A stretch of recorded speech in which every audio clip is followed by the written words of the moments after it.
In today's video, I'm going to teach you how to create a movie trailer using templates in Clipchamp. Let's dive in and get started on making an exciting and professional-looking trailer in just a few simple steps. First, open your web browser and search for Clipchamp. Once you're on the site, you'll need to log into your account. If you don't have one, it's easy and quick to sign up. After you've logged in, you'll find yourself on the home screen. Look to the left sidebar and click on the Templates tab. This is where the real fun begins.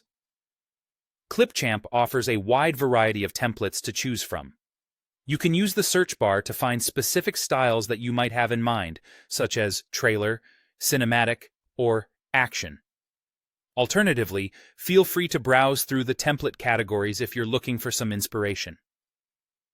As you explore, hover over the template thumbnails. This will give you a sneak peek of the video in action, offering a better idea of what each template looks like before you make your selection. Once you've found a template that resonates with the vision for your trailer, click on it and choose Use this template. This will open your selected template in the editor, where the magic really happens. Now it's time to add your unique touch.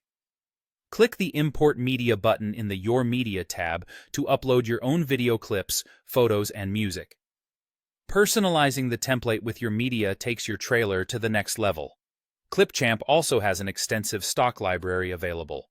Simply click the Content Library tab in the sidebar, and you'll have access to a wealth of stock footage that you can use to complement your project. In the timeline at the bottom of the screen, you'll notice the stock footage that comes with the template. Swap in your clips by clicking and dragging one of your imported video clips from the Your Media tab directly onto a stock video on the timeline.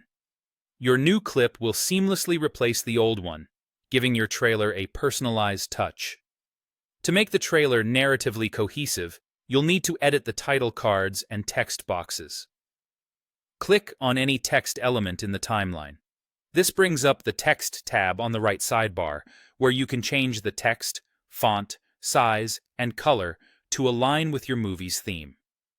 Your template includes a placeholder audio track, but you have the option to change this. Drag a new audio track from your imported media or Clipchamp stock library to the audio timeline. Adjust the volume by clicking the audio track on the timeline and using the volume slider to get the right sound balance. Once you've finished editing, click the play button to preview your trailer. If everything looks great, head to the top right corner and click the Export button to finalize your project. And there you have it, your very own movie trailer made with ease and creativity in Clipchamp.